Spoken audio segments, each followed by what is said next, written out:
ജീവിതത്തിൽ സുഖം, സുഖത്തിൻ്റെ തീവ്രമായ സുഖം, അതുപോലെ ദുഃഖം, ദുഃഖത്തിൻ്റെ തീവ്രമായ ദുഃഖം, ഇതിങ്ങനെ എല്ലാവരുടെ ജീവിതത്തിലും കടന്നു വരും. നിങ്ങൾക്ക് കുറേ കൂടി ഈസിയായിട്ട് ജീവിതത്തെ കൊണ്ടുപോകാം. പക്ഷെ നിങ്ങൾക്ക് മനോബലം വേണം എന്നാഗ്രഹിക്കുന്നെങ്കിൽ നാരദ മഹർഷി എന്ന് ജീവിച്ചിരുന്നുവെങ്കിൽ ഈ കൃഷ്ണനെ എങ്ങനെ കാണാനായിരിക്കും നമ്മളോട് പറയുന്നുണ്ടാവുക?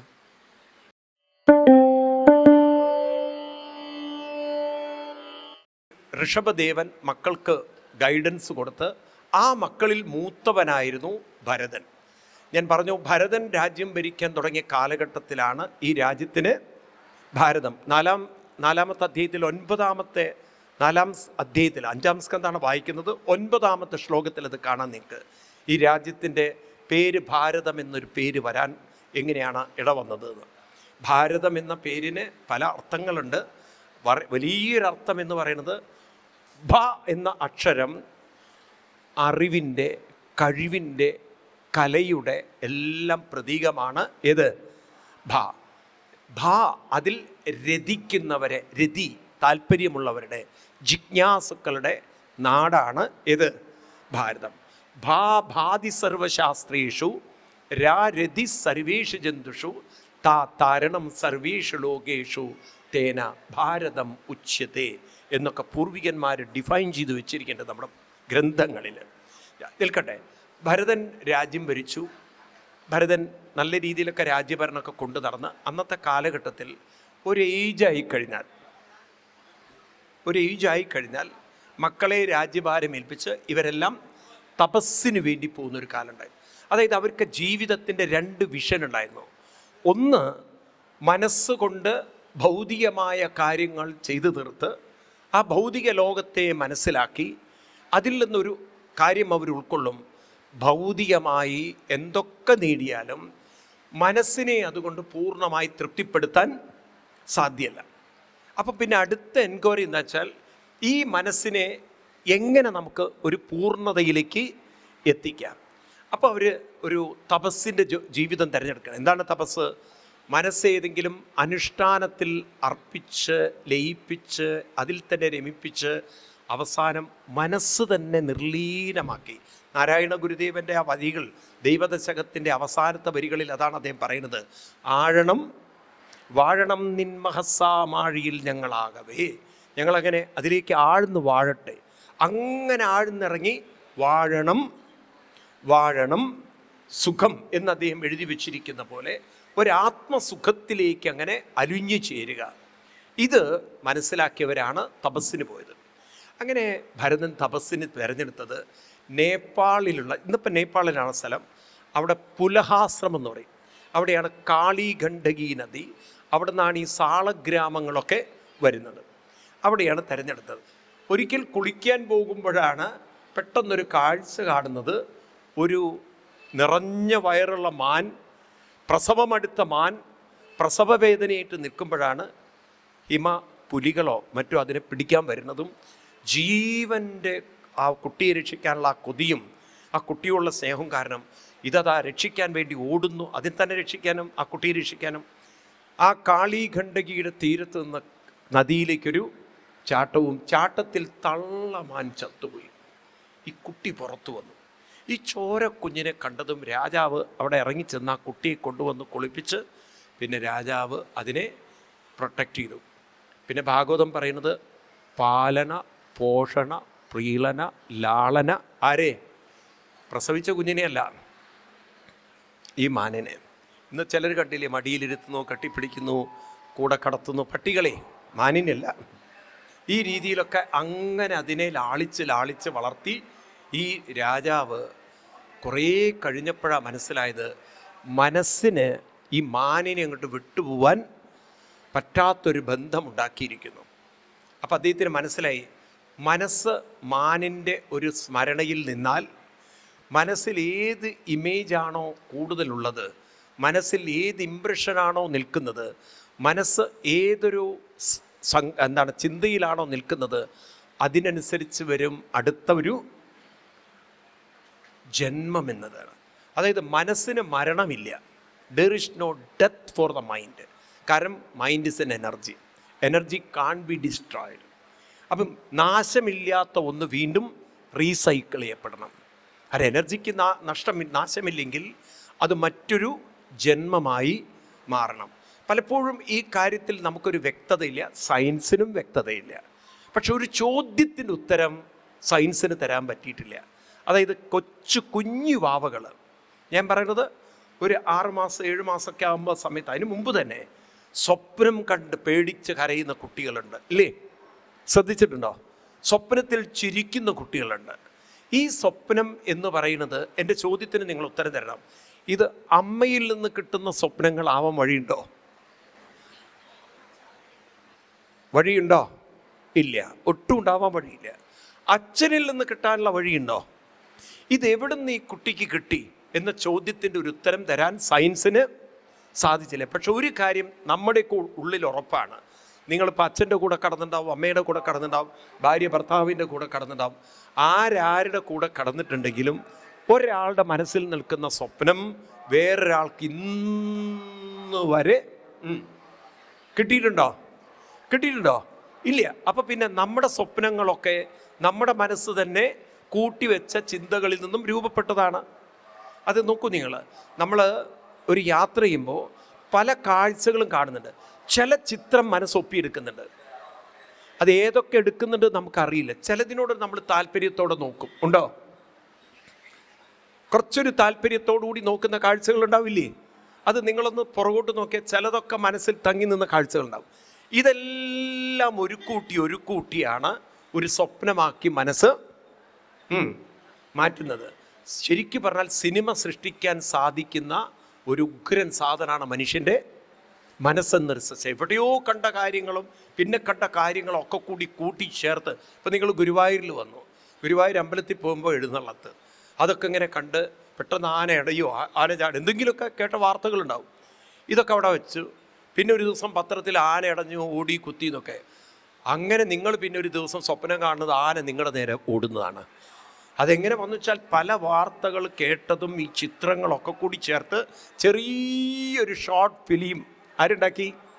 ശരിക്കും മൂവി മേക്കർക്കുള്ള ഫസ്റ്റ് അവാർഡ് കൊടുക്കേണ്ടത് മനസ്സിനാണ്. കാരണം ഇത്രയും ചെറിയ സമയം കൊണ്ട് നല്ല മൂവി ഉണ്ടാക്കി, സ്ക്രിപ്റ്റ് ഉണ്ടാക്കി. പക്ഷെ ചിലപ്പോൾ അപകടത്തിലായ മൂവി ആയിരിക്കും, ഇല്ലേ? നമ്മുടെ നേരെ ആന കുത്താൻ വരുന്നതൊക്കെ നല്ല സുഖമുള്ള മൂവി അല്ലല്ലോ. ഈ തരത്തിലുള്ള കാഴ്ചകളൊക്കെ കാണുമ്പോൾ, അപ്പം അങ്ങനെയൊക്കെയുള്ള അനുഭവങ്ങൾ കാണുമ്പോൾ ഈ കുഞ്ഞിന് ഇത് എവിടെ നിന്ന് കിട്ടി എന്നൊരു ചോദ്യമില്ലേ? അപ്പം ഒരു കാര്യം ഉറപ്പാണ്, അവനവൻ അനുഭവിച്ചതാണ് അവനവൻ്റെ കൂടെ ഉണ്ടാകുമെങ്കിൽ ഈ കുഞ്ഞിൻ്റെ മനസ്സ് അത് നേരത്തെ അനുഭവിച്ചിട്ടുണ്ടെങ്കിൽ ഇത് തന്നെയല്ലേ പുനരഭിജനനം പുനരഭിമരണം. ഇനി നോക്കൂ, പലരും പറയും ഇനി നിങ്ങൾ പൂർവ്വജന്മം ഉണ്ട് എന്നുള്ളതിന് എന്താ തെളിവ്? നമുക്ക് ഓർമ്മയില്ലല്ലോ. നല്ലതായത് ആരും കഴിഞ്ഞ ജന്മത്തിലേക്ക് ഓർക്കാൻ തുടങ്ങി നിങ്ങൾക്ക് റോട്ടിൽ കൂടെ നടക്കാൻ പറ്റുമോ? അല്ല, എന്തൊരു അപകടമാണെന്ന് നോക്കൂ. നിങ്ങൾ റോട്ടിൽ കൂടെ നടക്കുമ്പോൾ ഒരാൾ പുറകിൽ വന്നിട്ട് പറയണ ഓർമ്മയുണ്ടോ ഞാൻ കഴിഞ്ഞ ജന്മത്തിലെ ഭർത്താവാണെന്ന്. ഈ ജന്മത്തിലെ ഹാൻഡിൽ ചെയ്യാൻ പറ്റണില്ല. എന്നിട്ടില്ല ഇനി കഴിഞ്ഞ ജന്മത്തിലെ ഒരാളെയും കൂടി വഴിയിലുള്ള പിള്ളേർ നിങ്ങളുടെ തോളിൽ തട്ടിയിട്ട് പറയാം ഓർമ്മയുണ്ടോ ഞാൻ നിങ്ങളുടെ മക്കളായിരുന്നു എന്ന്. എന്തൊരു അപകടമായിരിക്കും. അപ്പോൾ ഒരു കണക്കിന് നമുക്ക് ഓർമ്മയില്ലാത്തത് നോക്കൂ, ഓർമ്മയില്ല എന്ന് പറഞ്ഞിട്ട് യാഥാർത്ഥ്യമില്ല എന്ന് പറയാൻ പറ്റില്ല. സ്വപ്നങ്ങൾ കാണുന്ന ഫയലുകളൊക്കെ ഉള്ളിലില്ല എന്ന് നിഷേധിക്കാൻ പറ്റുമോ? പക്ഷെ അതൊന്നും ജാഗ്രത അവസ്ഥയിൽ ഉണർന്നിരിക്കുന്ന സമയത്ത് നമുക്ക് കാണാൻ പറ്റില്ല. പക്ഷേ those files are zip files ഒക്കെ അവിടെ ഉണ്ട്, സ്റ്റോറേജിൽ ഉണ്ടോ? ഇതുപോലെ കഴിഞ്ഞ ജന്മങ്ങളുടെ അനുഭവങ്ങളൊക്കെ ഉള്ളിലുണ്ട്. ഈ അനുഭവങ്ങളാണ് മനുഷ്യന് ജന്മം തരുന്നെങ്കിൽ വല്ലാതെ പട്ടിയെ മടിയിലിരുത്തി അതിനെ ചക്കരെ മുത്തേ പൊന്നെ എന്നൊക്കെ പറഞ്ഞ് വിളിച്ച് കൊണ്ട് നടന്നാൽ, പാലന പീളന പോഷണ ലാളന ഒക്കെ കൊണ്ട് നടന്നാൽ അടുത്ത ജന്മം ഞാനത് പറഞ്ഞിട്ടില്ല, നിങ്ങൾക്ക് തീരുമാനിക്കാം എന്താവണം എന്നുള്ളത്. പട്ടിയാവണോ പൂച്ചയാവണോ എന്നൊക്കെ നിങ്ങൾക്ക് തീരുമാനിക്കാം. അതുകൊണ്ടാണ് ചില പട്ടികൾ എന്ത് കൃത്യതയിൽ ആ സ്നേഹത്തിലൊക്കെ കാണുന്നത്. നിങ്ങൾ നോക്കൂ, നിങ്ങൾ ചില പട്ടികൾക്ക് നിങ്ങളോട് സ്നേഹം കാണുമ്പോൾ അപ്പം മനസ്സിലാക്കണം ഏതോ ബന്ധാണെന്ന്.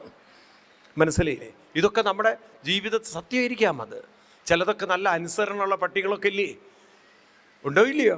അതൊക്കെ മനുഷ്യ ജീവിതത്തിൽ കാണാൻ സാധിക്കും. അങ്ങനെ ഇവിടെ ഭരതനൊരു മാനായി, പിന്നെ അതിൽ നിന്ന് വിട്ട് വീണ്ടും ഒരു മനുഷ്യജന്മം എടുത്ത് അങ്ങനെ അദ്ദേഹം ജഡഭരതനായി.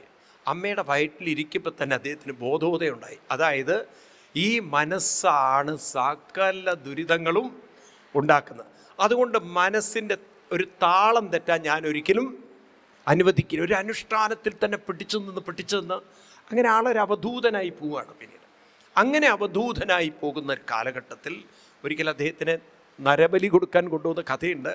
കാളി വിഗ്രഹത്തിൽ നിന്നും കാളി വന്ന് ഈ ഭരതനെ രക്ഷിക്കുന്നൊരു കഥയുണ്ട്.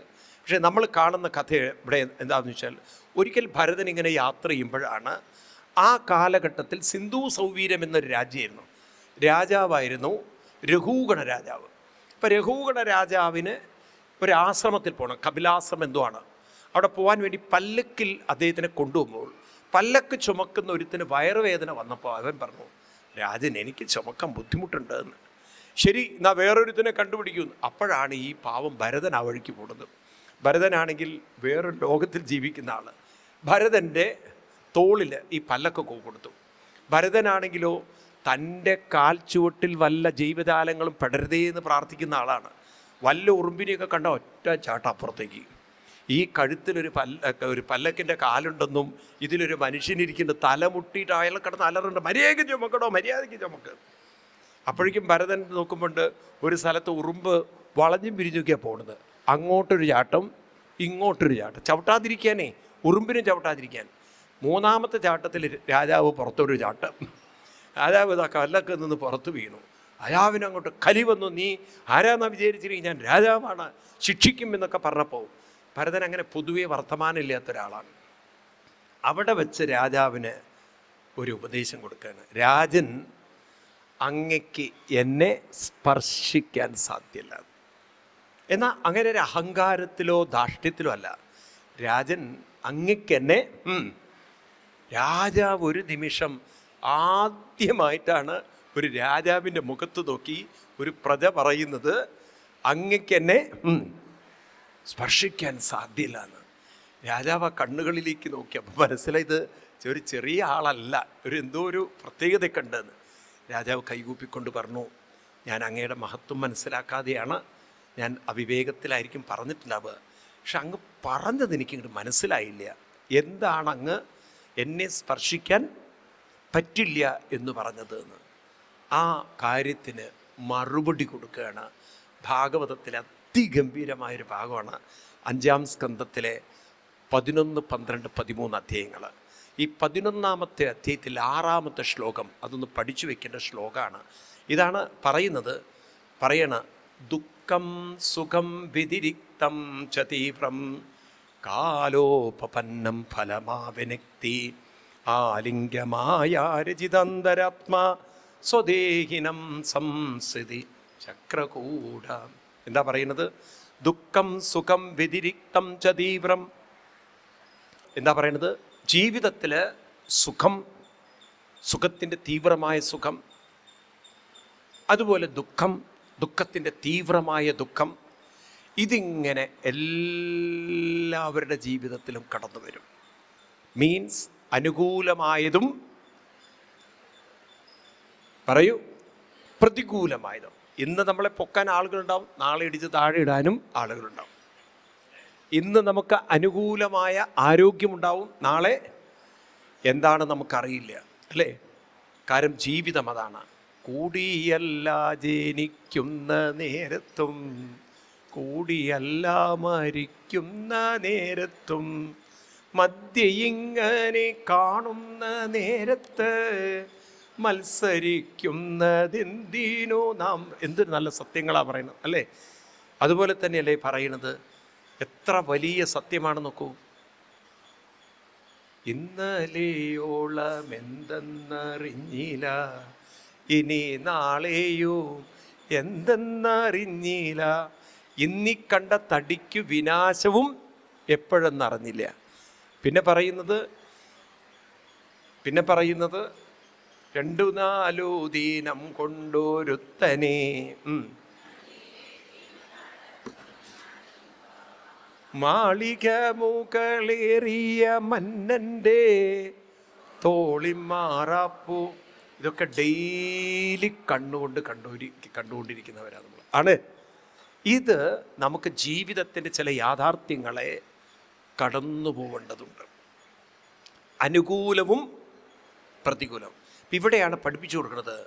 പക്ഷേ if your mind is stable, if your mind is stronger, if your mind is balanced, നിങ്ങൾക്ക് കുറേ കൂടി ഈസിയായിട്ട് ജീവിതത്തെ കൊണ്ടുപോകാം. മൈൻഡ് വീക്കാവുമ്പോൾ ജീവിതവും പ്രോബ്ലത്തിലാണ്. പറഞ്ഞു കൊടുക്കുകയാണ്, മനസ്സിലാണ് ഈ അനുഭവങ്ങൾ വന്ന് സ്വാധീനിക്കുന്നത്. എവിടെയാണ്? മനസ്സിലാണ്. ആ മനസ്സിന് ഇപ്പം നോക്കൂ, വാട്ടർ പ്രൂഫ് എന്ന് പറയുന്ന പോലെ, ഇപ്പോൾ വാട്ടർ പ്രൂഫുള്ള ഒരു സാധനത്തിൽ വെള്ളം കയറി അബ്സോർബ് ചെയ്യില്ല. ഉണ്ടോ? ഉണ്ടോ? ഇപ്പം നിങ്ങളൊക്കെ വീട്ടിൽ ബാത്റൂമിലൊക്കെ അടിയിൽ വാട്ടർ പ്രൂഫ് ഇട്ട് കഴിഞ്ഞാൽ വെള്ളം താഴോട്ട് സീവേജ് ഒരിക്കലും വരില്ല, അത് ഒരിക്കലും ലീക്കേജ് വരില്ല. ഉണ്ടോ? വരുമോ? എന്നതുപോലെ ഈ മനസ്സിലാണ് അനുഭവങ്ങൾ വരുന്നത്. ശ്രദ്ധിക്കുക നിങ്ങൾ, ദുഃഖം മനസ്സിൽ വന്നില്ലെങ്കിൽ ദുഃഖമുണ്ടോ? മനസ്സിൽ ദുഃഖം റിഫ്ലക്റ്റ് ചെയ്തില്ലെങ്കിൽ ദുഃഖമുണ്ടോ? ഉണ്ടോ? ഇല്ല. സുഖം മനസ്സിൽ റിഫ്ലക്റ്റ് ചെയ്തില്ലെങ്കിൽ സുഖമുണ്ടോ? അപ്പം മനസ്സിൽ ഇത് വരുന്നു, മനസ്സതിനെ കംപ്ലീറ്റ്ലി അബ്സോർബ് ചെയ്യുന്നു, അല്ലേ? അതുകൊണ്ടാണ് നമ്മൾ പറയുന്നത്, ഞാൻ മെൻ്റലി ലോസ്റ്റ് അല്ലെങ്കിൽ മെൻ്റലി അപ്സെറ്റായി, ടെൻഷനായി, എനിക്ക് വളരെ വിഷമം തോന്നി, എന്നെ വല്ലാതെ വേദനിപ്പിച്ചു. ഇതൊക്കെ മെൻ്റലി അല്ലേ? ആണോ? ഇനി നിങ്ങളുടെ മൈൻഡിനൊരു നമ്മൾ വാട്ടർ പ്രൂഫ് കോട്ടടിക്കുന്ന പോലെ നിങ്ങൾക്ക് ഇത്തരത്തിലുള്ള ഒരു പ്രശ്നങ്ങളും തട്ടാത്തൊരു കോട്ടിങ് അടിച്ചിട്ടാണ് നിങ്ങൾക്ക് മൈൻഡ് തന്നിരിക്കുന്നതെങ്കിൽ എങ്ങനെയിരിക്കും മൈൻഡ്? എങ്ങനെയിരിക്കും നിങ്ങളുടെ എക്സ്പ്രഷൻ? എങ്ങനെയിരിക്കും? നിങ്ങൾ പറയും, എന്ത് വന്നാലും ഇപ്പോൾ അതൊന്നും ബാധിക്കുന്നില്ല. ഒരു മെച്യൂരിറ്റി ലൈഫിൽ വരുമ്പോൾ കുറേയൊക്കെ കാര്യങ്ങൾ നിസ്സാരമായിട്ട് എടുക്കാൻ നമുക്ക് പറ്റും. ആണോ? ഒരു കൊച്ചു കുട്ടിയുടെ കയ്യിലൊരു മുറിവ് പറ്റിക്കഴിഞ്ഞാൽ കുട്ടിക്ക് അത് ഭയങ്കര വേദനയാണ്. നാട്ടുകാരെ മുഴുവൻ വരെ കാണിച്ചു കൊടുക്കും, ഇല്ലേ? അത് വരുന്നവർക്കൊക്കെ കാണിച്ചു കൊടുക്കും. എന്നാൽ നിങ്ങൾ എത്ര അടുക്കളയിൽ കൈ മുറിച്ചിട്ടുണ്ട്? വല്ലത് പ്രശ്നമുണ്ടോ? ഉണ്ടോ? കൈ പൊള്ളിയിട്ട് തന്നെ നിങ്ങൾ വലിയ പൊള്ളലൊക്കെ ഇരിക്കും, എന്നാലേ അത് സാരില്ല, അത് വെള്ളം മറഞ്ഞു പോയതാണെന്ന് ഇത്ര കൂളായിട്ട് എടുക്കുന്നവരുണ്ട്. ഉണ്ടോ? ഇല്ലയോ? എന്താ ഒന്നും മിണ്ടാത്തത് നിങ്ങൾ? ചെറിയ നിസ്സാരമായിട്ടൊക്കെ എടുക്കുന്ന കാര്യങ്ങൾ. ഒരുപക്ഷെ നമ്മൾ ഭയപ്പെടുന്ന പല കാര്യങ്ങളും ചില ഉത്സവ സ്ഥലത്ത് കണ്ടില്ലേ, കനലിലൂടെ നടക്കുന്നതൊക്കെ കണ്ടില്ലേ? അത് പുറമേ നിന്ന് കാണുമ്പോൾ വലിയ പേടിയാണ്, പക്ഷെ അവർക്കത് കൂളായിട്ട് അവർ നടന്നു പോകുന്നു. ആണോ? ഈ അടുത്ത ദിവസം ഞാൻ ചെന്നൈയിലായിരുന്നു. ആ സപ്താഹ നടന്ന സമയത്താണ് ഈ സുബ്രഹ്മണ്യ സ്വാമിയുടെ തൈപ്പൂസം. അവർ തൈപ്പൂസത്തെന്നല്ലേ പറയാം. അപ്പോൾ ഈ തൈപ്പൂയം വരുന്ന സമയത്ത്, അപ്പോൾ ഈ തൈപ്പൂസ സമയത്ത് ഇവർ വലിയ ശൂലങ്ങളും വലിയ സാധനങ്ങളൊക്കെ അപ്പുറത്തേക്ക് ഇപ്പുറത്തേക്ക് കണ്ടു കഴിഞ്ഞാൽ നമുക്ക് തന്നെ വലിയ വിഷമം തോന്നുന്നത്. എങ്ങനെയാണ് അത്? തോളിലൂടെയൊക്കെ കണ്ടിട്ടുണ്ടായിരുന്നെങ്കിൽ ഈ കാഴ്ച കണ്ടിട്ടുണ്ടോ? ഒരു പേടിയില്ല, ഒരു ഭയവുമില്ല. നിങ്ങൾ നോക്കൂ, പാമ്പിനെ പേടിയുള്ള കുറേ ആൾക്കാരില്ലേ നിങ്ങൾ? ഇല്ലേ? എന്നാൽ ഈ പാമ്പിനെ കൂടെയൊക്കെ വെച്ചിറക്കും എന്നൊക്കെ പറഞ്ഞ് പാട്ടൊക്കെ പാടി അതിനെ തോളിലിടണോ, അതിനെടുത്ത് ഉമ്മ വയ്ക്കുന്നു, അതിനെ വെച്ചിട്ട്, അല്ലേ? ആണോ? ഉണ്ടോ? ഇല്ലയോ? ഞാനൊരിക്കൽ ആഫ്രിക്കയിൽ പ്രോഗ്രാമിന് പോയ സമയത്ത് അവിടെ ഈ മസായി ഒരു മസാറ എന്ന് പറഞ്ഞ സ്ഥലത്ത് എന്ത് മസാറയാണ് ഒരു സ്ഥലം പോട്ടെ, അവിടെ ഈ സിംഹങ്ങൾക്ക് ഭക്ഷണം, അവിടെ ഒരു കാഴ്ച ബംഗ്ലാവിൽ ഒരു സിംഹത്തിന് പോയി കൊടുക്കുകയാണ്. ചിന്തിക്കാൻ പോലും പറ്റില്ലേ നമുക്ക്? മനസ്സിലായില്ലേ എങ്ങനെ ഇവർക്ക്? അപ്പോൾ അവരുടെ മൈൻഡ് അത് ട്രെയിൻഡാണ്. അപ്പോൾ നോക്കൂ, ആന എത്ര പേരെ തൂക്കി അങ്ങോട്ട് അയച്ചിട്ടുണ്ട്, എന്നാലും പാപ്പാമാർക്ക് വല്ല പേടിയുണ്ടോ? കൂളായിട്ടല്ല അവർ കുട്ടികളുടെ അടുത്തേക്ക് പോകുന്ന പോലെ അതിൻ്റെ അടുത്തേക്ക് പോകണു. പേടിയുണ്ടോ? അതിൻ്റെ അടുത്തേക്ക് പോകാൻ ചെറിയൊരു പേടി നിൽക്കില്ലേ? കാണുമ്പോഴൊക്കെ ആ കുഴപ്പമില്ല, നല്ല ചന്തമുണ്ട്, ഒക്കെ കാണാനൊക്കെ ഭംഗിയുണ്ട്. പക്ഷെ അടുത്തേക്ക് ചെല്ലാൻ പറഞ്ഞാൽ കയ്യും കാലമൊക്കെ ഒന്ന് അവരത് എന്ത് ചെയ്യുമെന്നറിയില്ല, തട്ടുമെന്നറിയില്ലല്ലോ. മനസ്സിലായില്ലേ? ഇപ്പം എന്ന് പറഞ്ഞ പോലെ ഇവിടെ മനസ്സൊന്ന് പ്രിപ്പയർ ചെയ്ത് മാറ്റിക്കഴിഞ്ഞാൽ അനുഭവങ്ങളുടെ തീവ്രത നമുക്ക് എങ്ങനെയുള്ള മൈൻഡാണ് വേണ്ടത്? സുഖം വരുമ്പോൾ ഓവറായിട്ട് എക്സൈറ്റഡും ആവരുത്, ദുഃഖം വരുമ്പോൾ ഓവറായിട്ട് ഡിപ്രസ്ഡും ആവരുത്. അതൊരു നല്ല ക്വാളിറ്റി മൈൻഡല്ലേ? ആണോ? പറയൂ. ഇപ്പം നിങ്ങൾ കല്യാണം കഴിക്കാൻ ഒരു പ്രായം അങ്ങനെ വിചാരിക്കാം, നിങ്ങളുടെ ചെറുപ്പമാണ് വിചാരിക്കുക. അപ്പോൾ അവിടെ ചെക്കന്മാരെ ഷോപ്പ് ചെയ്യാം. ഇവിടെ സ്ത്രീകളാണ് കൂടുതൽ, അതുകൊണ്ട് അങ്ങനത്തെ ഒരു എക്സാമ്പിൾ പറയുന്നത്. ആണുങ്ങളെ നിങ്ങൾക്ക് ഷോപ്പ് ചെയ്യാൻ പറ്റുന്ന ഒരു സംഭവം ഉണ്ടെന്നിരിക്കും, മാട്രിമോണിയൽ ഷോപ്പിംഗ്. അപ്പം അതിൽ എഴുതി വെച്ചിട്ടുണ്ട്, വലിയ ഒന്നാമത്തെ കുറച്ച് ഫ്ലോർ ഉണ്ട്. ഒന്നാമത്തെ ഫ്ലോറിൽ നല്ല പൈസ ഉണ്ട്, പക്ഷെ മൈൻഡ് ഒട്ടും ശരിയല്ല, മൂരുടൻ സ്വഭാവം, ഭയങ്കര ദേഷ്യക്കാരൻ. ഇതിൽ വേണമെങ്കിൽ സെലക്ട് ചെയ്യാം. നിങ്ങൾ നോക്കി, നല്ല പൈസയാണ്, ഒരു പൈസയ്ക്കും കുറവില്ല, പക്ഷെ സ്വഭാവം ഒട്ടും ശരിയല്ല. പിന്നെ നിങ്ങൾ അടുത്ത ഫ്ലോറിലേക്ക് കയറിയപ്പം അവിടെ നല്ല വിദ്യാഭ്യാസമാണ്, എല്ലാവർക്കും ഹൈലി ക്വാളിഫൈഡാണ്, പക്ഷെ മെൻ്റലി ഒട്ടും ശരിയല്ല. എപ്പോൾ വേണമെങ്കിലും അപ്സെറ്റ് ആവാം, ഇമോഷണലി വളരെ മോശമാണ്. അപ്പം അത് നോക്കിയപ്പോൾ കൺഫ്യൂഷൻ വരില്ലേ, ഏതാ വേണ്ടതെന്നുള്ളത്? വരുമോ ഇല്ലയോ? ചെറിയൊരു ഡൗട്ട് വരില്ല, ഇതിലേതാ വേണ്ടതെന്നുള്ളത്. അപ്പോൾ അടുത്ത ഫ്ലോറിലേക്ക് ഇവിടെ എഴുതി വെച്ചിട്ടുണ്ട്, അവിടെ വിദ്യാഭ്യാസവുമുണ്ട്, സമ്പത്തുമുണ്ട്. ഏതുണ്ട്? അതുമുണ്ട്. പക്ഷെ ഭയങ്കര തലക്കനം, അങ്ങനെ ഒരു പ്രശ്നമുണ്ട്. അപ്പം നിങ്ങൾക്ക് വായിച്ചപ്പം കാര്യം വിദ്യാഭ്യാസമൊക്കെ വേണം, പക്ഷേ തലക്കനുണ്ടെങ്കിൽ എങ്ങനെയാണ് ഇപ്പോൾ ഇത് മാനേജ് ചെയ്യുക എന്നുള്ളൊരു സംശയം. ഒരു ഫ്ലോറും കൂടിയും ഉണ്ട്. അപ്പോൾ അവിടെ എഴുതി വെച്ചിട്ടുണ്ട്, നല്ല അത്യാവശ്യം വിദ്യാഭ്യാസമുണ്ട്, അത്യാവശ്യമൊക്കെ ജീവിക്കാനുള്ള കഴിവുണ്ട്, മെൻ്റലി വളരെ മെച്യൂർഡാണ്, പക്വതയുണ്ട്. നിങ്ങളിതിൽ ഏതിന് ഓപ്റ്റ് ചെയ്യും? ഒന്നാമത്തെ ഫ്ലോറിൽ നിന്ന് തന്നെ പോവോ? രണ്ടാമത്തെ ഫ്ലോറിൽ കുറച്ചുകൂടി വിദ്യാഭ്യാസം ഉണ്ട് എന്ന് എഴുതുമ്പോൾ അങ്ങോട്ട് നോക്കുമോ? ഇല്ല. ഒന്നാമത്തെ ഫ്ലോർ കൊണ്ട് തീർക്കുമോ? ഇല്ല. രണ്ടാമത്തെ ഫ്ലോറിലേക്ക് കയറില്ലേ? കയറുമോ ഇല്ലയോ? രണ്ടാമത്തെ ഫ്ലോറിൽ നിന്ന് പിന്നെ മൂന്നാമത്തെ ഫ്ലോറിലേക്ക് കയറുമോ? കയറുമോ ഇല്ലയോ? നാലാമത്തേലേക്ക് കയറുമോ?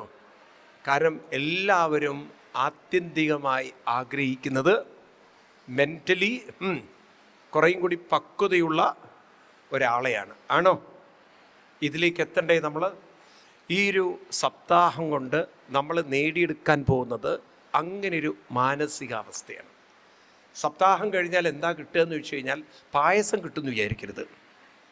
സപ്താഹം കഴിഞ്ഞാൽ എന്താ കിട്ടുകയെന്ന് ചോദിച്ചു കഴിഞ്ഞാൽ എന്ത് തന്നെ അനുകൂലമായി വന്നാലും ഓവർ എക്സൈറ്റഡ് ആവാത്തതും, എന്ത് തന്നെ പ്രതികൂലമായി വന്നാലും ഒട്ടും മെൻ്റലി ഡിപ്രസ്ഡുമാവാത്ത ഒരു മൈൻഡ് നിങ്ങൾക്ക് വേണം. എത്ര പേർക്കത് വേണമെന്നുണ്ട്? ഇതാണ് ഭാഗവതത്തിൻ്റെ ലക്ഷ്യം, ഇതാണ് ഭാരത ആത്മീയത എന്ന് പറയുന്നത്. ഇത് കിട്ടിയിരുന്നെങ്കിൽ പിന്നെ നിങ്ങൾക്ക് ജീവിതത്തിൽ എന്താ വിഷമമുള്ള, ആരെന്ത് പറഞ്ഞാലും ഒരു പ്രശ്നമില്ല. നോക്കൂ, നിങ്ങളിവിടെ ആനയെ കാണുന്നില്ലേ? കാണാറില്ലേ? ഡെയിലി ആനയെ കൊണ്ടുവരും. ഇനിയിപ്പോൾ വരും, കുറച്ച് കഴിഞ്ഞാൽ വരും അടുത്ത ഇതിനുള്ളത്. അപ്പോൾ ആനയെ കൊണ്ടുപോകുമ്പോൾ ഇവിടെ നിന്ന് അങ്ങോട്ട് പോയി ആ മമ്മിയൂരിലേക്ക് അങ്ങോട്ട് എത്തുമ്പോഴേക്കും വഴിയിലുള്ള പട്ടികളൊക്കെ അതിനെ കണ്ട് കുരയ്ക്കും. പട്ടികൾ അവിടെ വെറുതെ അതിനെ കണ്ടാൽ കുരയ്ക്കും. ഇന്ന് വരെ ഈ ആന പട്ടിയെ നോക്കി, നിനക്കെന്താടാ എൻ്റെ കാര്യത്തിൽ കാര്യം? ആനയ്ക്ക് ഒരു മൈൻഡില്ല, നീ കുരയ്ക്ക്, എന്ത് വേണം ചെയ്തോളൂ. ആന അങ്ങനെ ഒരു കുരയുണ്ടെന്ന് പോലും പറയൂ ഭാവിക്കുന്ന പ്രശ്നമില്ല. അത്ര അൺഡിസ്റ്റേബ്ഡായിട്ട് പോകുന്ന ഒരു ആന കണ്ടിട്ടില്ലേ നിങ്ങൾ? എന്നാൽ നേരെ മറിച്ച് ഒരു പട്ടിയാണ് അതിലെ പോകുന്നെങ്കിലോ, ഒരു പട്ടിയാണ് അതിലെ പോകുന്നത്, വേറെ പട്ടി അതിനെ നോക്കി കുരയ്ക്കുന്നെങ്കിൽ അത് നോക്കി നിൽക്കുമോ? അങ്ങോട്ട് കുറച്ച് ബഹളം വയ്ക്കുമോ? എന്താ ഒന്നും മിണ്ടാത്തത്? ബഹളം വയ്ക്കൂല്ലയോ? അല്ലേ? പട്ടിയുടെ സ്വഭാവം അതാണ്. ഇനി നിങ്ങൾ സ്വയം ചോദിക്കുക, നിങ്ങളിതിലേതാണെന്ന്.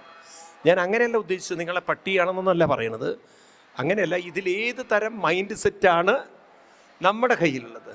നമ്മളൊരു ഡിസ്റ്റേബ്ഡ് മൈൻഡ് സെറ്റാണോ അൺഡിസ്റ്റേബ്ഡ് ആണോ? എങ്കിൽ നിങ്ങൾ മനസ്സിലാക്കണം, ഈ ഭാഗവതം കൊണ്ട് നമ്മളെ മൈൻഡിനെ അങ്ങനെ ആക്കിയെടുക്കാൻ നമുക്ക് സാധിക്കും. അതല്ലേ ജീവിതത്തിൻ്റെ ഒരു വലിയ വിജയം? ആണോ അല്ലയോ? അപ്പം നമുക്ക് മനസ്സിലാവും, ലോകമല്ല പ്രശ്നം, മനസ്സാണ് ഏറ്റവും വലിയ പ്രശ്നം. മനസ്സ് ശരിയായാൽ ജീവിതം ശരിയായി. മനസ്സ് ശരിയല്ലെങ്കിൽ ജീവിതവും ശരിയല്ല. നോക്കൂ, ഈ ലോകത്തിൽ നോക്കി നിങ്ങൾ പഠിക്കണം അത്. കാരണം ഇന്ന് കോടീശ്വരന്മാർ ആത്മഹത്യ ചെയ്യുന്ന കാലഘട്ടത്തിലാണ് നമ്മളിരിക്കുന്നത്, അല്ലേ? വലിയ കോടീശ്വരന്മാരൊക്കെ സൂയിസൈഡ് ചെയ്യുന്നു. കാരണം മനസ്സിന് സമാധാനവും സന്തോഷവും ഇല്ലെങ്കിൽ എത്ര സിനിമാ മേഖലയിൽ വർക്ക് ചെയ്യുന്ന സെലിബ്രിറ്റീസ് ആത്മഹത്യ ഉണ്ടോ?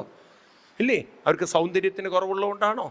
പക്ഷേ എവിടെയോ സ്നേഹമില്ല, എവിടെയോ അവർ മാനസികമായിട്ട് വഞ്ചിക്കപ്പെട്ടോ വളരെ വിഷമങ്ങളിലൂടെ കടന്നു പോകുന്നവരാണ് അല്ലേ?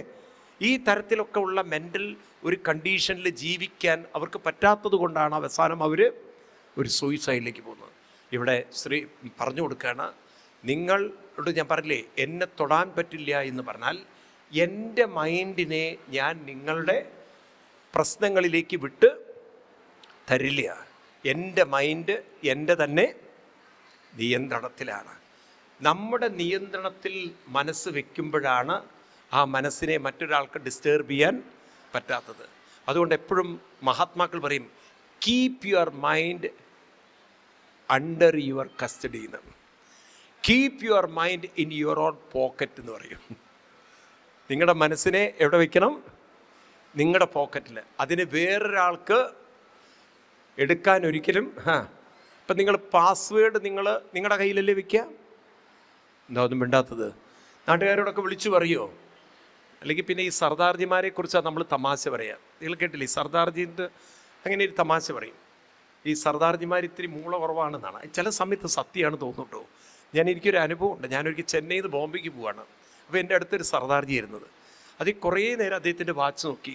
എന്നിട്ട് കുറച്ച് കഴിഞ്ഞിട്ട് എന്നോട് പറയും, ബാബാജി അഭി ടൈം കിത്തന വകയാന്ന്, സമയം എത്രയെന്ന്. അപ്പം ഞാൻ ആപ്കെ പാസ് വാച്ച് ദേഖിയെ ആപ്ക്ക്. അപ്പോൾ പറഞ്ഞു, ഏതോ 2 दिन हो गया अभी ने काम करता है എന്ന്. 2 ദിവസമായിട്ട് കാം ചെയ്യില്ലേ, ഇത്ര പണിയെടുക്കില്ലേ? ഞാൻ ചോദിച്ചു, അഭി കൈസ് മാലു हो गया आपको എന്ന്. അല്ല, ഇപ്പോഴാണ് എനിക്കത് മനസ്സിലായത് പണിയെടുക്കണില്ല എന്നുള്ളത്. അപ്പോൾ നോക്ക്, ലേശൊരു മൂള വേണ്ടേ? സമ്മതിച്ചു, തൊഴുതുപോയി ഞാൻ അദ്ദേഹത്തെ. അപ്പോൾ ഒരിക്കലും ഇങ്ങനെ ഈ സർദാർ ഇങ്ങനെ ഈ ATM ഒന്ന് കാശെടുക്കുകയാണ് കാർഡ് വെച്ചിട്ട്. അപ്പോൾ ഇദ്ദേഹം പാസ്വേഡ് ഇട്ട സമയത്ത് പുറകിലുള്ള ആൾ പറഞ്ഞു, ഞാൻ നിങ്ങളുടെ പാസ്വേഡ് കണ്ടു എന്ന്. പാസ്വേഡ് ഞാൻ കണ്ടു എന്ന്. അപ്പോൾ ചോദിച്ചു, എന്താ കണ്ടതെന്ന്? Star star star star. അപ്പോൾ ഇദ്ദേഹം പറഞ്ഞു കൊടുക്കുക, അല്ല നിങ്ങൾക്ക് തെറ്റാണ്, 4642 എന്ന്. വൃത്തി കൊടുത്തില്ലേ? വൃത്തിയില്ലേ എന്ന് പറഞ്ഞ പോലെ അത്ര മൂളില്ലാത്തവരായിരിക്കണം. എന്നാലേ നമ്മൾക്ക്. അപ്പോൾ നമ്മുടെ പാസ്വേഡ് നമ്മൾ ആർക്കും ഷെയർ ചെയ്യാത്ത പോലെ അല്ലേ? ഷെയർ ചെയ്യാറുണ്ടോ? ഇപ്പം നിങ്ങളൊക്കെ ഫോൺ ഒരു പക്ഷേ മക്കളോട് പറയേ Z വരച്ചാൽ മതി, L വരച്ചാൽ മതി അല്ലേ? എനിക്ക് പറഞ്ഞു കൊടുക്കാറില്ലേ? ഉണ്ടോ ഇല്ലയോ? ചില സ്ത്രീകൾ ഈ എന്താണ് ഭർത്താവിൻ്റെയൊക്കെ ഫോണുണ്ടല്ലോ സംശയത്തോടുകൂടി നോക്കുന്നവർ. അപ്പോൾ ഈ ഭർത്താവാണെങ്കിൽ തമ്പ് പ്രിൻ്റൊക്കെ വെച്ചായിരിക്കും ഇതിൻ്റെ ഓക്കെ ചെയ്തിട്ടുണ്ടാവുക. അപ്പോൾ ഇത് ഭാര്യയ്ക്ക് കാണാൻ പറ്റില്ല, എടുക്കാൻ പറ്റില്ലല്ലോ. അപ്പോൾ കിടന്നുറങ്ങുമ്പോഴാണ് പോയി അമർത്തിയിട്ടുണ്ടാവുക. ഈ മനുഷ്യൻ കിടന്നുറങ്ങും, പോയി വിരലൊക്കെ അമർത്തി തുറക്കും.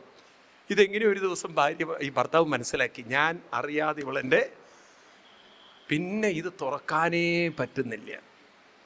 ഭാര്യ ആവും പാടും ശ്രമിച്ചു. പിന്നൊരിക്കൽ ഇദ്ദേഹം തുറക്കുമ്പോഴാണ് ഭാര്യ മനസ്സിലാക്കി. ഇദ്ദേഹം എന്താ അറിയോ, കാലിൻ്റെ വിരലുകൊണ്ട് അത് ഓഫ് ചെയ്യുന്നത്. കൈയുടെ വിരൽ മാറ്റിയിട്ട് കാലിൻ്റെ വിരലുകൊണ്ട്. ആരും പ്രതീക്ഷിക്കില്ലല്ലോ, ആരും പ്രതീക്ഷിക്കില്ല ഇല്ല. ചില ആളുകളുടെ ഈ ചെരുപ്പ് അമ്പലത്തിൽ പോകാത്തതിൻ്റെ കാരണം എന്താണ്? ഒരു ചെരുപ്പ് പടിഞ്ഞാറേ നടയും, ഒരു ചെരുപ്പ് കിഴക്കേ നടയിലും കൊണ്ടുപോയിരുന്നു. പിന്നെ അവൻ്റെ ചെരുപ്പ് ആരും എടുത്തുകൊണ്ട് പോകണു എന്ന് പറഞ്ഞ പോലെ അങ്ങനെയുള്ള ബുദ്ധിമാന്മാരുണ്ട്. അപ്പോൾ ഇവിടെ അവനവൻ്റെ പാസ്വേഡ് നമ്മൾ ഷെയർ ചെയ്യാത്ത പോലെ ഈ മനസ്സിനെ നമ്മൾ മറ്റുള്ളവർക്ക് കളിക്കാനുള്ള ഗ്രൗണ്ടാക്കി മാറ്റരുത്. Keep your mind always with you. അതെങ്ങനെയാണ് സാധിക്കുക? മൈൻഡ് എന്ന് പറയുന്നത് തോട്ട്സാണ്. അപ്പം അതിനെ ഒരു തോട്ട്സാക്കി കൊണ്ട് നടക്കണം. അതിനാണ് ഒരു നാമം എപ്പോഴും ചൊല്ലുന്നത്. മന്ത്രദീക്ഷ എന്ന് പറയുന്നത് അതിനാണ്. മന്ത്രദീക്ഷ എന്ന് പറഞ്ഞാൽ ബ്ലൈൻഡിൽ ഒരു നാമം ചൊല്ലില്ല. ഈ മന്ത്രം കൊണ്ട് മൈൻഡിനെ നമ്മുടെ കസ്റ്റഡിയിൽ, കൺട്രോളിൽ വെക്കാനാണ് എപ്പോഴും. ഏതെങ്കിലും ഒരു വെറുതെ അമ്മേ നാരായണ, ദേവി നാരായണ, ലക്ഷ്മി നാരായണ, ഭദ്ര ഇങ്ങനെ ചൊല്ലിക്കൊണ്ടിരിക്കുക. അത് കുറേ കഴിഞ്ഞാൽ അതിലൊരു ലയം വരും.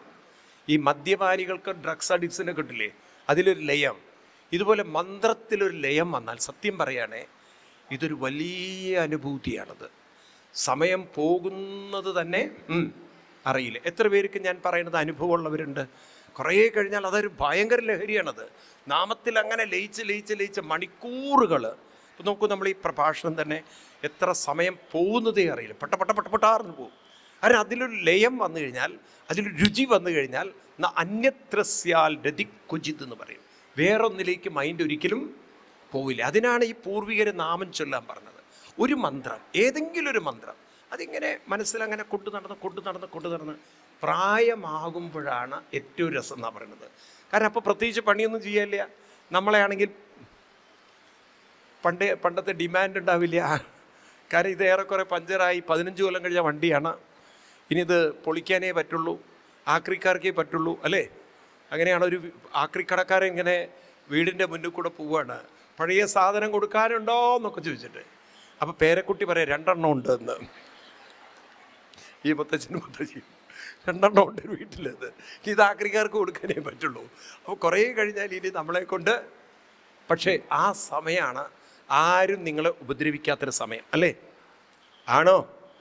ആകെയുള്ളൊരു പ്രശ്നം ആയയുടെ പണി എടുക്കേണ്ടി വരും എന്നുള്ളതാണ് ചിലർക്ക്. എന്നുവെച്ചാൽ കുട്ടികളെ നോക്കേണ്ടതുണ്ടാവും. ചിലപ്പോൾ കുട്ടികളെ നോക്കേണ്ട അധികം ഉണ്ടാവില്ല. കാരണം ഇപ്പോഴത്തെ മക്കൾക്ക് അതും പേടിയാണ് നിങ്ങളെ ഏൽപ്പിക്കാൻ. കാരണം നിങ്ങൾ എന്തെങ്കിലും കൊളാക്കി വെക്കുമോ എന്നുള്ളത്. അപ്പോൾ അതുകൊണ്ട് അവരധികം നിങ്ങളുടെ കയ്യിലേക്ക് അത് ഏൽപ്പിക്കുകയില്ല. അപ്പോൾ അങ്ങനെയാണെങ്കിൽ നിങ്ങൾ ബ്ലെസ്ഡാണ്. കാര്യം നിങ്ങൾക്ക് സമയം ധാരാളം കിട്ടുന്നൊരു സമയം. ആ സമയത്ത് പൊട്ട സീരിയൽ കണ്ട് ജീവിതം തീർക്കരുത്. ഇതിലൊക്കെ ഒരു രുചി വന്നാൽ സമയം കടന്നു പോകുന്നത് അറിയില്ല. ഇങ്ങനെ ഭരതൻ പറഞ്ഞു കൊടുത്തിട്ട് പറഞ്ഞു, അതുകൊണ്ട് ജീവിതത്തിൽ എപ്പോഴും ഒരു കൃത്യതയോടുകൂടി ജീവിതം കൊണ്ടു നടന്നാൽ ജീവിതത്തിൻ്റെ താളം ഒരിക്കലും തെറ്റുകയില്ല. അത്ര ഒരു മനോഹരമായിട്ടുള്ള ഒരു ഭാഗമാണ് ഈ രഘൂഗണം, അതുപോലെ ഭരതനും രഘൂഗണനും പറയുന്ന ഒരു 2 വരികൾ കൂടിയുണ്ട്. 13-ാമത്തെ അധ്യായത്തിൽ പറയാണ്, രഘൂഗണ ഏതൽ തപസന്നയാതി ന ചേച്ചിയാ നിർവപണൽ ഗൃഹത്വ ന ഛന്ദസാനൈവ ജലാഗ്നിസൂരി വിനാ മഹത്പാദരജോഭിഷേകം യത്ര ഉത്തമ ശ്ലോകഗുണാനുവാദം പ്രശ്രൂയതേ ഗ്രാമ്യ കഥാവിഘാത നിഷേവ്യമാണോനുദിനം മുമുക്ഷോ മതിം സതിം യച്ഛതി വാസുദേവേ. അതായത് കൃത്യമായ ഒരു അനുഷ്ഠാനങ്ങളിലൂടെ കൊണ്ടുപോകുമ്പോൾ മനസ്സിൻ്റെ വ്യാപ്തി, മനസ്സിൻ്റെ ശക്തി, മനസ്സിൻ്റെ സുഖം ഇതെല്ലാം കൂടി വരുന്നു. എനിക്ക് തോന്നുന്നു ഹ്യൂമൻ സൈക്കോളജി ഇത്ര ഡെപ്തിൽ പഠിച്ച ഒരു പാരമ്പര്യം ലോകത്തിൽ എവിടെയും ഉണ്ടാവില്ലേ. ഇപ്പം നമ്മുടെ മനസ്സുണ്ടല്ലോ, വാസ്തവത്തിൽ ആ മനസ്സെന്ന് പറയുന്നത് നമ്മൾ വിചാരിക്കുന്നത് നമുക്ക് അറിയാം എന്നുള്ളതാണ്. പക്ഷേ ഈ മനസ്സെന്ന് പറയുന്നത് നമ്മുടെ നിയന്ത്രണത്തിൽ നിന്നും വളരെ വിട്ടിട്ടാണ്. അത് പല കാര്യങ്ങളിലേക്ക് അങ്ങനെ പോയിക്കൊണ്ടേയിരിക്കുക, പല ചിന്തകളിലേക്ക് പോയിക്കൊണ്ടിരിക്കുകയാണ്. അപ്പോൾ ഈ മനസ്സിന് അങ്ങനൊരു അവസ്ഥ വന്നു കഴിഞ്ഞാൽ, എന്താ ഉണ്ടാവുമെന്ന് വെച്ച് കഴിഞ്ഞാൽ, മനസ്സിൻ്റെ ശക്തി പ്രായമാകും തോറും ചോർന്ന് അതാണ് ഈ പ്രായം പെട്ടെന്ന് പലരെയും അലട്ടുന്നത്. കാരണം മനസ്സ് വേണ്ടാത്ത ചിന്തകളിലൂടെ ഊർജം ഒരുപാട് കൺസ്യൂം ചെയ്തു പോകുന്നുണ്ട്. അതറിയണേയില്ല നമ്മൾ. ശരിയാണോ? ആവശ്യമില്ലാത്ത ചിന്തകൾ, അതാണ് പ്രായം ചിലരെ പെട്ടെന്ന് ബാധിക്കുന്നത്. ഇപ്പം നിങ്ങളെന്നും പ്രായം ബാധിക്കരുത് നിങ്ങൾ ആഗ്രഹിക്കുന്നില്ലേ? ആഗ്രഹമില്ലേ നിങ്ങൾക്ക്? ആഗ്രഹമുണ്ടോ ഇല്ലയോ? എല്ലാവർക്കും ആഗ്രഹമുണ്ട്. അതല്ലേ കളറൊക്കെ അടിച്ച് നമ്മൾ കൊണ്ട് നടക്കുന്നത്. നമ്മളെല്ലാവരും ചെറുപ്പാവണം എന്ന് നിങ്ങളൊക്കെ ആഗ്രഹിക്കുന്നുണ്ട്. പക്ഷേ ഈ മനസ്സ് അനാവശ്യമായി നോക്കൂ. ഇതിപ്പോൾ നിങ്ങൾക്ക് മനസ്സിലാവും. നിങ്ങളുടെ മൊബൈൽ ബാറ്ററി, ഈ മൊബൈലിനകത്ത് നിങ്ങൾ ഒരുപാട് സെർച്ച് നടത്തി പല ഫയലുകളും ഓപ്പൺ ചെയ്ത് അതിൻ്റെ ബാക്ക്ഗ്രൗണ്ടിൽ കിടക്കുന്നുണ്ടെങ്കിൽ നിങ്ങൾക്ക് അറിയില്ല. ഈ ബാക്ക്ഗ്രൗണ്ട് ഫയലുകൾ ആക്റ്റീവ് ആണെങ്കിൽ ബാറ്ററി പെട്ടെന്ന് പട്ടയെന്ന് പറഞ്ഞ് തീർന്നിട്ടുണ്ടാവും. കാരണം ഈ ബാക്ക് ഫയലുകളൊക്കെ വളരെ ആക്റ്റീവായിട്ട് കിടക്കുകയാണ്. മനസ്സിലായില്ലേ? നേരെ മറിച്ച് നിങ്ങൾ ബാക്ക് ഫയൽ ഹിസ്റ്ററി എന്നൊരു പാർട്ടുണ്ട്, അതുപോയൊക്കെ ക്ലീൻ ചെയ്ത് കഴിഞ്ഞാൽ അപ്പോൾ ബാക്ക് ഫയലുകളൊക്കെ കുറയും തോറും ബാറ്ററിയുടെ കപ്പാസിറ്റിയും ഒക്കെ കുറയും. മനസ്സിലായില്ലേ? ആവശ്യകത കുറയും, അല്ലെങ്കിൽ ഇത് കൂടുതൽ കൺസ്യൂം ചെയ്യും. ഇതുപോലെ മനസ്സിൽ ഒരുപാട് ബാക്ക് ഫയലുകൾ കണ്ടമാനം തുറന്ന് കിടക്കുകയാണ്. നമുക്കറിയില്ല ഏതൊക്കെയാണ് തുറന്ന് കിടക്കണമെന്ന്. അപ്പോൾ ഈ ഫയലുകളൊക്കെ തുറന്ന് കിടക്കുന്നതാണ് നമ്മുടെ ഊർജത്തെ കുറയ്ക്കുന്നതെങ്കിൽ ഒരു നിരന്തരമായ ഉപാസന കൊണ്ട് ആ മനസ്സിൻ്റെ ഒരു ശക്തി കൂട്ടിക്കൊണ്ടുവന്ന് നമ്മുടെ ജീവിതത്തിൻ്റെ വാർദ്ധക്യത്തെ പോലും നമുക്ക് തടയിടാൻ സാധിക്കുന്നതാണ്. മനസ്സ് വിചാരിച്ചാൽ യൗവനത്തിലെത്താൻ സാധിക്കുന്നതാണ്. അങ്ങനെ ഒരു ചികിത്സയുണ്ട്, കായകൽപ്പ ചികിത്സ എന്ന് കേട്ടിട്ടുണ്ടോ നിങ്ങൾ? വെരി എക്സ്പെൻസീവായിട്ടുള്ള ചികിത്സയാണ്. മനുഷ്യനെ ഒരു 40 കൊല്ലത്തിൻ്റെ പുറകോട്ട് കൊണ്ടുപോകാൻ സാധിക്കുന്നുള്ളത്. എത്ര കൊല്ലം എനിക്കറിയില്ല, അതിന് എത്ര കൊല്ലം പുറകോട്ട് കൊണ്ടുപോകാൻ പറ്റുന്നത്. പക്ഷെ അതിന് ഭയങ്കര ചിലവുണ്ടെന്ന് ഞാൻ കേട്ടിട്ടുണ്ട്. 40-50 ലക്ഷം ചിലവഴിക്കണം. അതിവിടെ എവിടെയില്ല, ഒറ്റപ്പാലത്ത് എവിടെയുള്ളൊരു കുടി കിട്ടിയിട്ടുള്ളത്. അവിടെ മാത്രമേ ഡോക്ടർ സേതുമാധവൻ എന്ന് പറയുന്ന അദ്ദേഹത്തിൻ്റെ കയ്യിലെ ആ സാധനം ഉള്ളൂ എന്ന് കേരളത്തിൽ. വളരെ അത്യപൂർവമായൊരു ചികിത്സയാണ് ഈ കായകൽപ്പ ചികിത്സ. ഞാൻ അവിടെ പോയപ്പോൾ അദ്ദേഹം പറഞ്ഞത് ഇതുവരെ 3 പേരെ ചികിത്സിച്ചുള്ള അത് 3 പേരും വിദേശികളാണെന്ന്. അപ്പോൾ ഒരാൾക്കും ഇവിടെ ചികിത്സിക്കാൻ എല്ലാവർക്കും ആഗ്രഹമുണ്ട്. പലരും മലയാളി വന്നിട്ടുണ്ട്, ധാരാളം മലയാളികൾ. പക്ഷെ അവർ കാശിൻ്റെ ചിലവ് കേൾക്കുമ്പോൾ വിചാരിക്കും എന്നാൽ പിന്നെ അടുത്ത ജന്മം ആദ്യം തുടങ്ങാമെന്ന്. ആരെ 35-40 ലക്ഷം ചിലവഴിച്ചൊരു 40 വയസ്സ്. അതിങ്ങനെ ശരിക്കും അയാൾ കാണിച്ചു തന്നെ എനിക്ക് ഫോട്ടോ. ആ ഡോക്ടർ ഈ നരച്ച മുടിയൊക്കെ നല്ല കറുത്ത മുടിയിട്ട് പെയിൻറ്റ് തേക്കാതെ, ഒരു പെയിൻറ്റും വേണ്ട, അത്ര ഗോദ്രേജ് കമ്പനി ഒന്നും അല്ലത്, ഒറിജിനൽ കറുത്ത മുടിയൊക്കെ ആയിട്ട്. അതേപോലെ തന്നെ തൊലിയുടെ ആ ഒരു സ്കിന്നൊക്കെ വളരെ ടൈറ്റായിട്ട്. അപ്പം ആ ചുളിഞ്ഞ മുഖമൊക്കെ ഒന്ന് മാറി നല്ലൊരു, ഇനി ഞാനിതൊക്കെ കൂടെ പറഞ്ഞാൽ നിങ്ങൾ അഡ്രസ്സ് മേടിക്കാൻ വരും. കാരണം എല്ലാവർക്കും പിന്നെ ഇപ്പം ഭാഗവതല്ലിയിലും കുഴപ്പമില്ല, ഞങ്ങൾക്ക് അതൊന്നും കണ്ടാൽ തിരക്കടില്ല. അപ്പം ഞാൻ പറഞ്ഞു വരുന്നത്, മനസ്സിൻ്റെ ചുളിവ് നികന്നാൽ ശരീരത്തിൻ്റെ ചുളിവും മാറ്റിയെടുക്കുക. ഏറ്റവും നല്ലത് ഏതാണ്? ഏത് ചുളിവ് മാറ്റലാണ് ഏറ്റവും നല്ലത്? ഏത് ചുളിവ് മാറ്റലാണ്? മനസ്സിൻ്റെ ചുളിവ് മാറ്റലാണ്, അല്ലേ? അങ്ങനെ മനസ്സിനെ നമ്മൾ അതിൻ്റെ ഊർജ സംരക്ഷണം, ഇപ്പം നാമം ചൊല്ലുന്നതൊക്കെ അതിൻ്റെ ഒരു ഊർജ സംരക്ഷണം, അങ്ങനെ മാറ്റിയെടുക്കാൻ സാധിക്കും. ഇത് കഴിഞ്ഞ് പിന്നെ ഭാഗവതത്തിൽ 5-ാം സ്കന്ധത്തിൽ 22-ാം അധ്യായത്തിൽ 5-ാം സ്കന്ധത്തിൽ നോക്കട്ടെ, 19-ാം അധ്യായത്തിൽ 5-19 ഈ ഒരു കാര്യം നിങ്ങൾ മനസ്സിലാക്കണം. ഈ ഹിന്ദു മതത്തിൽ നമ്മൾ ഈ ദൈവം എന്നൊരു സങ്കല്പം പലപ്പോഴും നമ്മൾ ഏറെ തെറ്റായിട്ട് മനസ്സിലാക്കിയൊരു കാര്യമാണ്. ഹിന്ദു മതത്തിൽ ഈ ദൈവസങ്കല്പം, ഇതര മതങ്ങളിലൊക്കെ അവർ ഒരു ദൈവം എന്നൊക്കെ പറയുന്നത് നമ്മൾ കേട്ടിട്ടുണ്ട്. ഏകദൈവ ആരാധന മുസ്ലിങ്ങൾ, ക്രിസ്ത്യൻസും പറയും ഒരു ദൈവമാണ് സ്വർഗസ്ഥനായ പിതാവ്. ഹിന്ദുക്കൾക്ക് എത്ര ദൈവമുണ്ട്? അത് പറഞ്ഞാൽ പിന്നെ നമ്മൾ മിണ്ടായിരിക്കുക നല്ലത്. കാരണം നമുക്ക് ഉത്തരങ്ങളൊക്കെ അനവധി ഉത്തരങ്ങളായിരിക്കും വരിക, അല്ലേ? എത്ര ദൈവങ്ങളുണ്ട്? കണ്ടമാനമുണ്ടെന്നോ? അങ്ങനെയല്ലേ നമ്മൾ മനസ്സിലാക്കിയത്. പക്ഷേ സത്യം പറഞ്ഞാൽ നിങ്ങൾക്ക് വിഷമം തോന്നരുത്, ഹിന്ദുവിന് ദൈവമില്ല. അതാണ് പരമസത്യം. സത്യത്തിൽ ഹിന്ദുക്കൾക്ക് ദൈവമില്ല. നിങ്ങൾ ആ അധ്യായം എടുത്ത് നോക്കൂ, അപ്പോൾ നിങ്ങൾക്ക് മനസ്സിലാവും. 5-ാം സ്കന്ധത്തിൽ 19-ാം അധ്യായത്തിൽ 5-ാം ശ്ലോകത്തിൽ 5-19 5-ാം ശ്ലോകം അവിടെ പറയുന്നത് മർത്യാവതാര 19-ാമത്തെ അധ്യായം. ഞാൻ പറയുന്നത് ശ്രദ്ധിച്ച് നോക്കണം, കണ്ടു നിങ്ങൾ. മർത്യാവതാരസ്തിഹ മർത്യശിക്ഷണം രക്ഷോവധായ ന കേവലം വിഭോ എന്നൊരു ശ്ലോകമുണ്ട്. അതായത് ഇവിടെ അവതരിച്ച അവതാരങ്ങളെല്ലാം, നമ്മൾ ദൈവം എന്ന് പറയുന്നത് ആണോ? കൃഷ്ണൻ, രാമൻ, അയ്യപ്പനൊക്കെ അവതരിച്ച അവതാരം. ഇവരൊക്കെ അവതരിച്ചിരിക്കുന്നത് മർത്യശിക്ഷണത്തിന് വേണ്ടിയാണ്. എന്തിനാണ്? മർത്യ ശിക്ഷണത്തിന് വേണ്ടി. അപ്പം ശിക്ഷണം ചെയ്യുക എന്ന് പറഞ്ഞാൽ എന്താ അർത്ഥം? ശിക്ഷണം, ശിക്ഷകൻ, ശിക്ഷണം, ശിക്ഷയല്ല ശിക്ഷണം എന്ന് പറഞ്ഞാൽ പഠിപ്പിക്കുക. ഇപ്പം ഇവിടെ മർത്യാവതാര അല്ലെങ്കിൽ അവതാരങ്ങളൊക്കെ വന്നിരിക്കുന്നത് മർത്യരെ പഠിപ്പിക്കാൻ വേണ്ടി വന്നവരാണ്. പഠിപ്പിക്കാൻ വേണ്ടി വന്നവരെ പൊതുവെ ഹിന്ദുമതത്തിൽ എന്താ വിളിക്കുക? ഗുരു എന്ന സങ്കല്പമാണ് നമുക്കുള്ളത്. ന രക്ഷോവധായ ന കേവലം, ആരെയും രക്ഷിക്കാനോ വധിക്കാനോ അല്ല. അപ്പം നമുക്ക് ദൈവങ്ങളല്ലല്ലോ ഇവരെന്താ വിളിക്കേണ്ടത്? ഗുരുക്കന്മാരെന്നാണ്. ഹിന്ദു മതത്തിൽ അവതാരങ്ങളെല്ലാം ആരാണ്? ഗുരുക്കന്മാരാണ്. സത്യത്തിൽ നമുക്ക് ദൈവങ്ങളല്ല ഉള്ളത്. കൃഷ്ണനും രാമനും അയ്യപ്പനും ഒക്കെ നമുക്ക് ഗുരുക്കന്മാരാണ്. നിങ്ങൾ ഭാഗവതത്തെ ശരിക്കും മനസ്സിലാക്കി നിങ്ങൾക്കിത് കാണാനും പറ്റും. വരാഹാവതാരം വന്നപ്പോൾ തന്നെ പറയുന്നുണ്ട്, ജ്ഞാനായ വിദ്യാഗുരവേ നമോ നമോ എന്ന് വിദ്യാഗുരുവായി കണ്ട് വരാഹരൂപത്തെ സനൽകുമാരാദി നമസ്കരിക്കുന്നുണ്ട്. എല്ലാവരെയും ഭാഗവതം ഉണ്ടല്ലോ, കുറേ പേരുടെ കയ്യിലില്ലേ? ഈ ഫസ്റ്റ് വോള്യത്തിലെ ലാസ്റ്റ് പേജ് എടുക്കുക, എളുപ്പം പറഞ്ഞാൽ മനസ്സിലാവും.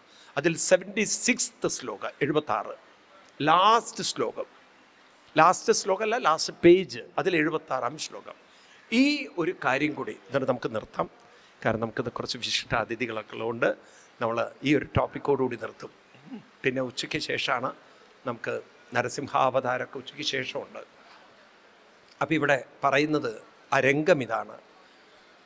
പാണ്ഡവരുടെ അടുത്ത് നാരദർ വന്നു. പാണ്ഡവരുടെ കാലഘട്ടത്തിൽ പാണ്ഡവർ കൃഷ്ണനായിട്ട് വളരെ ക്ലോസ്ലി അസോസിയേറ്റാണ്. കൃഷ്ണനെ അത്ര അവരുടെ ഒരു എല്ലാമാണ്. കൃഷ്ണനില്ലെങ്കിൽ പാണ്ഡവരില്ല. കൃഷ്ണനോട് ചോദിച്ചിട്ടേ പാണ്ഡവർ, നമ്മൾ പറയില്ലേ ശ്വാസം, എന്താ അവൾ അവനോട് ചോദിച്ചിട്ട് ശ്വാസം പോലും എടുക്കുള്ളൂ എന്ന് പറയാറില്ലേ? അങ്ങനെയുള്ള ബന്ധങ്ങളില്ലേ? അത്ര ഒരു ക്ലോസ് റിലേഷനായിരുന്നു പാണ്ഡവർക്ക്. ആരോട്?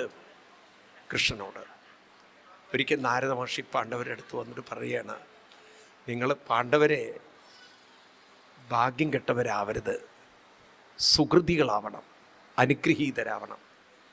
ദയവ് വിചാരിച്ച് നിങ്ങളുടെ കാര്യങ്ങൾ നടത്തിത്തരുന്ന ഒരു സുഹൃത്തായി, ഒരു ദേവനായി, ഒരു പ്രിയനായി കൃഷ്ണനെ കണ്ടുപോയാൽ തൽക്കാലം എന്തെങ്കിലുമൊക്കെ നടന്നു കിട്ടുമായിരിക്കാം, പക്ഷെ മനോബലം ഉണ്ടാവില്ല, മനസ്സിന് ശക്തി ഉണ്ടാവില്ല. നിങ്ങൾക്ക് മനോബലം എന്നത് വേണോ, മനസ്സിനെ ഉയർത്തണോ എങ്കിൽ കൃഷ്ണനെ കാര്യം നടത്തിത്തരുന്നവനായല്ല കാണേണ്ടത്. എങ്ങനെ കാണണം? അതാണ് ആ ശ്ലോകം. നോക്കാം. പറയുന്നു, ഇത് നാരദ മഹർഷി പാണ്ഡവരെ ഉപദേശിക്കുകയാണ്. നാരദ മഹർഷി പാണ്ഡവർക്ക് കൊടുക്കുന്ന ഉപദേശമാണ്. കൃഷ്ണൻ ജീവിച്ചിരുന്ന കാലത്ത് സവായം ബ്രഹ്മ മഹൽവൃമിക്യം കൈവല്യ നിർവാണ സുഖാനുഭൂതി പ്രിയ സുഖത്വാകലു മാതുലേയ ആത്മാർക്കണീയോ വിധികൾ ഗുരുശ്ച.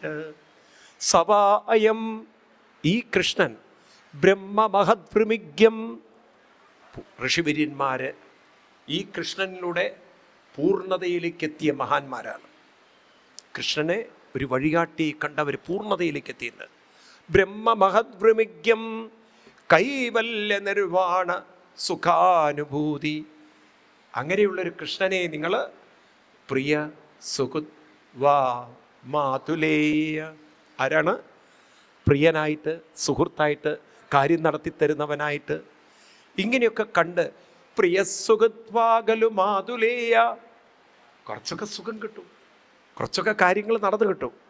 പക്ഷെ നിങ്ങൾക്ക് മനോബലം വേണം എന്നാഗ്രഹിക്കുന്നെങ്കിൽ ആത്മാർക്കണീയോ വിധികൾ കുരുശ്ച. ആരായിട്ട് കാണണം? ഒരു ഗുരുവായി കണ്ടാൽ നിങ്ങൾക്ക് മനസ്സിനെ ഉയർത്താം. ആരായിട്ട് കാണാനാണ് പറഞ്ഞു കൊടുക്കുന്നത്? ഉറക്കെ പറയൂ. നാരദ മഹർഷി എന്ന് ജീവിച്ചിരുന്നുവെങ്കിൽ ഈ കൃഷ്ണനെ എങ്ങനെ കാണാനായിരിക്കും നമ്മളോട് പറയുന്നുണ്ടാവുക? പറയൂ നിങ്ങൾ. ഒരു ഗുരുവായി. അതുകൊണ്ടാണ് ഗുരുവായൂരപ്പൻ എന്ന പേര്. ഗുരുവാണ്. ഗുരുവായൂരപ്പൻ ഒരു ഗുരുവാണ്. അതുകൊണ്ട് വ്യാസഭഗവാൻ കൃഷ്ണനെ സ്തുതിക്കുമ്പോൾ അതാ പറയണത്. വസുദേവസുതം ദേവം കംസചാണൂരമർദ്ദനം ദേവകീ പരമാനന്ദം കൃഷ്ണം വന്ദേ ജഗദ്ഗുരും, കൃഷ്ണം വന്ദേ ജഗദ്ഗുരും. കൃഷ്ണനെ ആരായി കാണാനാ പറയുന്നത്? പറയൂ. അപ്പം പിന്നെ ഹിന്ദുക്കൾക്ക് ദൈവം ഇല്ലേ? നമുക്ക് ദൈവമല്ല, ദൈവീകതയാണുള്ളത്. എന്താണ് ദൈവം എന്ന വാക്കിൻ്റെ അർത്ഥം? അത് ശരിക്കും പഠിച്ചാൽ നിങ്ങൾക്ക് മനസ്സിലാകും. ദിവ് എന്ന സംസ്കൃത റൂട്ടിൽ നിന്നാണ് ദൈവം എന്ന വാക്ക് വന്നത്. ദിവ്, അതിൽ നിന്നാണ് ദീപം, വെളിച്ചം, പ്രകാശം എന്നൊക്കെയാണ് അർത്ഥം. സന്ധ്യയ്ക്ക് നിങ്ങൾ വിളക്ക് കൊളുത്തുമ്പോൾ എന്താ പറയുക? ദീപം ദീപം ദീപം ദീപം എന്നല്ലേ പറയുക? ആണോ? പണ്ടൊക്കെ ഇങ്ങനെ വീടുകളിൽ സന്ധ്യയ്ക്ക് കേൾക്കായിരുന്നു. എന്ത്? ദീപം എന്ന് പറഞ്ഞ് കൊണ്ടുവരും. ഇന്നിപ്പോൾ ദീപം എന്ന് പറഞ്ഞാൽ അടുത്ത വീട്ടിലെ ദീപ വിളി കേൾക്കും. കാലം മാറിപ്പോയി. ഇന്നിപ്പോൾ ദീപം എന്നൊക്കെ പറയൂ ആരെങ്കിലും പറയുന്നവരുണ്ടോ? എത്ര പേര്? ഭഗവാന് മാത്രമേ അറിയുള്ളൂ സത്യമാണോ എന്നുള്ളത്, അല്ലേ? ചിലരൊക്കെ പറയുന്നുണ്ടാവും, ഇല്ല എന്നല്ല, കുറേയൊക്കെ ട്രഡീഷൻ കൊണ്ട് നടക്കുന്നവരുണ്ടാവും. പിന്നെ നിങ്ങൾ മനസ്സിൽ പറഞ്ഞാലും പറഞ്ഞു തന്നെയാണ്. മറ്റേതല്ല ഉറക്കെ പറയും, റോട്ടിൽ കൂടെ പോകുന്നവർക്കൊക്കെ കേൾക്കാൻ പറ്റും, ഓ ദീപം എന്ന്, അല്ലേ? കേൾക്കാറില്ലേ? അന്നത്തെ ഒരു കാലം ഉണ്ടായിരുന്നു. പോട്ടെ, ഏതായാലും ദിവ് എന്ന റൂട്ടിൽ നിന്നാണ് ദീപം, അതെന്നാണ് ദ്വീപ്, അതിനർത്ഥം പ്രകാശം എന്നാണ് അർത്ഥം. അപ്പം ഏത് പ്രകാശത്തെക്കുറിച്ചാണ് പറയുന്നത്? ആത്മപ്രകാശം. ഏത് പ്രകാശം? ഈ പ്രകാശം എവിടെയാണ്? കത്തുന്ന പൊന്മണി വിളക്കെന്ന പോലെ ഹൃദി സ്ഫുരിക്കും നാദഹരി നാരായണായ നമ എന്ന് എഴുത്തച്ഛൻ. കൃഷ്ണൻ്റെ ഭാഷയിൽ പറഞ്ഞാൽ ഭഗവാൻ പറയും, ഗീതയിൽ 4-ാം അധ്യായത്തിൽ 24-ാം ശ്ലോകത്തിൽ കൃഷ്ണൻ പറയും, യോന്ത സുഗന്ധരാരാമ തദാന്തർജ്യോതിരേവച തഥാ അന്തർജ്യോതിരേവച സയോഗി ബ്രഹ്മനിർവാണം ബ്രഹ്മഭൂയോ വികൽപ്പതേ. എന്താ പറയണത്? അന്തർജ്യോതി. ഏത് ജ്യോതി? അപ്പം ദൈവം എവിടെയാണ്? ദൈവം എവിടെയാണ്? പുറത്തല്ല ദൈവം. പ്രകാശം ഉള്ളിലാണ്. പ്രകാശം ഉള്ളിലാണ്. ഏത് പ്രകാശം? പുറത്തുള്ള പ്രകാശത്തെ പോലും കാണിച്ചു തരുന്ന ആത്മപ്രകാശം. മനസ്സിലായില്ലേ?